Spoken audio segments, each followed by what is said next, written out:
Hello friend, हम article का आज पार्ट 6 नंबर पढ़ेंगे। बाकी के 22 तक आर्टिकल हमने पढ़ लिए थे, तो आज आर्टिकल नंबर 23 में मानव तस्करी एंड बाल श्रम का प्रशिक्षेध है। तो आर्टिकल 23 फर्स्ट में दिया गया है कि मानव की तस्करी और उसे भिक्षावृत्ति करवाना, उससे जोर जबरदस्ती काम करवाना और बालाश्रम बच्चों से श्रम करवाना ये कानूनी अपराध है और उसका उल्लंघन करने पर कानून के अनुसार उसे दंडनीय अपराध होगा। और आर्टिकल नंबर 23(2) में दिया गया है कि इस अनुच्छेद में कोई भी राज्य सार्वजनिक प्रयोजन के लिए अनिवार्य सेवा अध्यारोपित करने के लिए नहीं रोक सकता और ऐसी सेवा अध्यारोपित करते समय राज्य केवल धर्म, मूल, जाति, वर्ग इनमें से किसी के भी आधार पर कोई भेदभाव नहीं करेगा। जैसे कि हम कुछ पॉइंट्स यहाँ पे समझते कुछ पॉइंट्सों के द्वारा। जैसे पहले पॉइंट में जैसे शोषण का तात्पर्य है भुगतान, बलपूर्वक या श्रम से दूसरों की सेवा का दुरुपयोग करना, मतलब उसके जो भी श्रम है उसका दुरुपयोग करना। दूसरा है ये शोषण होगा, है ना। भारत के कई हसीए समुदाय जिसे बिना भुगतान के शारीरिक कृषि करवाना, उन्हें बिना पैसे दिए काम करवाना और काम करने के लिए मजबूर करना, ये भी अपराध में है। बिना भुगतान किए गए श्रम को बेगार कहा जाता है। और अनुच्छेद 23 किसी भी प्रकार का शोषण निषेध है। इसमें अनुच्छेद 23 में किसी भी प्रकार का शोषण नहीं होना चाहिए, ये निषेध है।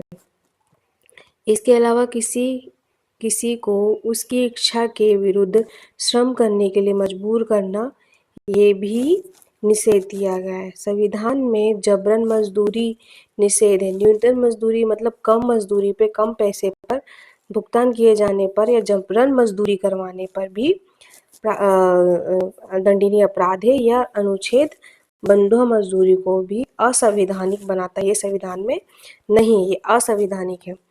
बंधुआ मजदूर तब होती है जब किसी व्यक्ति से ऋण लिया हो या पैसे में कर्ज लेकर सेवा करना किया जाता है और फिर चुका नहीं जाता तो उससे जबरदस्ती काम करवाना, ये भी उसी में आएगा। संविधान की किसी भी प्रकार की जबरदस्ती असंवैधानिक घोषित होता है। इसलिए भूमिहीन व्यक्ति को मजदूरी के करने के लिए असहाय महिलाओं को वेश्यावृत्ति के लिए मजबूर करना, ये भी असंवैधानिक में दिया गया है। ये भी दंडनीय अपराध है कि महिलाओं को वेश्यावृत्ति के लिए मजबूर करना। और उसके बाद हम पढ़ेंगे अगला पॉइंट, अनुच्छेद मानव तस्करी को भी असंवैधानिक बताया है। मानव तस्करी और अनैतिक गतिविधियों को पुरुषों और महिलाओं की खरीद फरोख्त शामिल है। यद्यपि संविधान में स्पष्ट रूप से दासता प्रबंध नहीं लगाया, मतलब कि दास प्रथा जैसे इसके बाद वो दास बनेंगे, उसके पारिवारिक, ये भी नहीं चलेगा, ये भी बंद है। और अनुच्छेद निषेध है। अनुच्छेद 23 में जबरन श्रम करवाना, तस्करी करवाना बिल्कुल निषेध है। वहीं पर अनुच्छेद नंबर 23 में नागरिक को न केवल राज्य विरुद्ध बल्कि निजी सुरक्षा प्रदान करता है, प्राइवेट में भी सुरक्षा प्रदान करता है।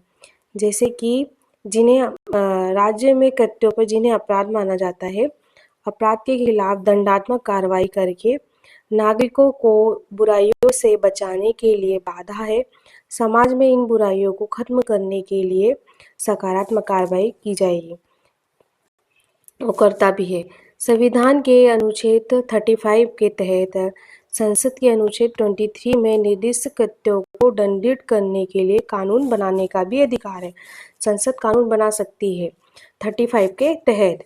और खंड 2 में ये दिया हुआ है कि सार्वजनिक उद्देश्य से अनिवार्य सेवाओं के जैसे सशस्त्र बलों की भर्ती असंवैधानिक नहीं है, वो संवैधानिक में है।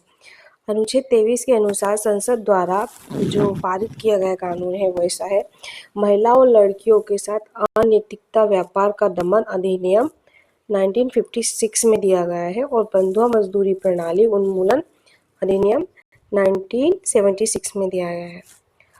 Thank you. कल हम पढ़ेंगे पार्ट 7 जो आर्टिकल नंबर 24 है, वो भी इसी से बच्चों से कारखानों में काम करवाना, 14 साल तक के बच्चे को और उसका शोषण करना, ये सब चीज़ें हम कल 24 आर्टिकल में पढ़ेंगे। अगर आपको ये वीडियो अच्छा लगा हो तो इसके सब्सक्राइब करें। Thank you.